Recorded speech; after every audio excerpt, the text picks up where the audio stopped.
Hello losers, स्वागत है आपका हमारे channel losers of share market में। आज का टॉपिक है सपोर्ट और रेजिस्टेंस। तो आज की वीडियो में आप जानेंगे कि सपोर्ट और रेजिस्टेंस क्यों इंपॉर्टेंट है और इनका हमारे ट्रेडिंग और शेयर मार्केट में क्या महत्व है।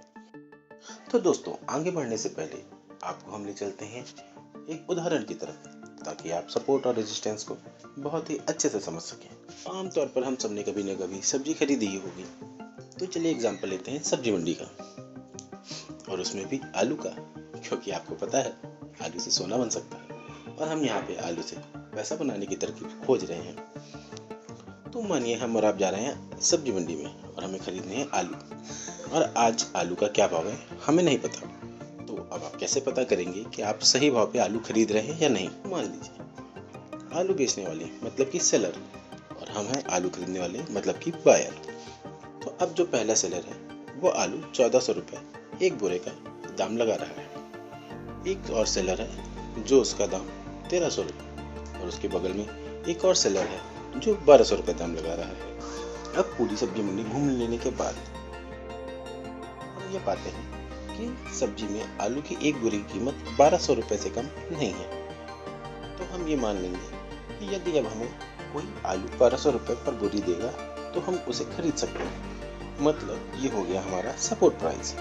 मान लीजिए 1200 रुपये में जो सेलर आलू बेच रहा था उसके आलू खत्म हो जाता है, 1250 रुपये में उसके बगल वाला सेलर आलू बेचने लगता है। इस तरह से अब जो सेलर बचे हैं वो 1300 रुपये में आलू बेच रहे हैं, और जैसे ही आलू का भाव 1300 रुपये से ऊपर जाता है अब बायर उसको खरीदने में इंटरेस्टेड नहीं है, क्योंकि उन्हें पता है यही आलू अभी कुछ देर पहले 1200 रुपये में बिक रहा था। तो ये जो 1300 रुपये है ये हो गया इसका रेजिस्टेंस प्राइस।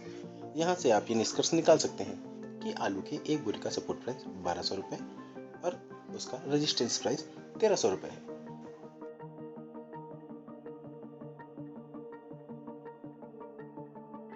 इस उदाहरण से अब तक आप ये समझ गए होंगे कि सपोर्ट और रेजिस्टेंस हमारे लिए इतने महत्वपूर्ण क्यों होते हैं, क्योंकि ये हमें किसी भी पर्टिकुलर टाइम फ्रेम के लिए उस शेयर या स्ट्राइक प्राइस का सही मूल्य निर्धारित करने में मदद करते हैं।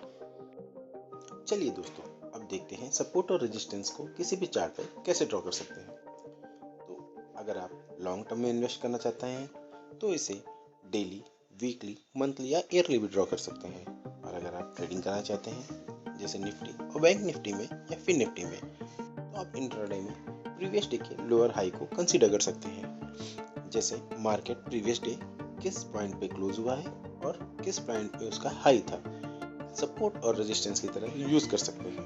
तो इसके पीछे की साइकोलॉजी क्या है, मतलब यदि मार्केट पिछले डे के लो पे यानी सपोर्ट पे है तो हम ये अंदाजा लगा सकते हैं कि मार्केट यहाँ से अपवर्ड मूव दे सकती है।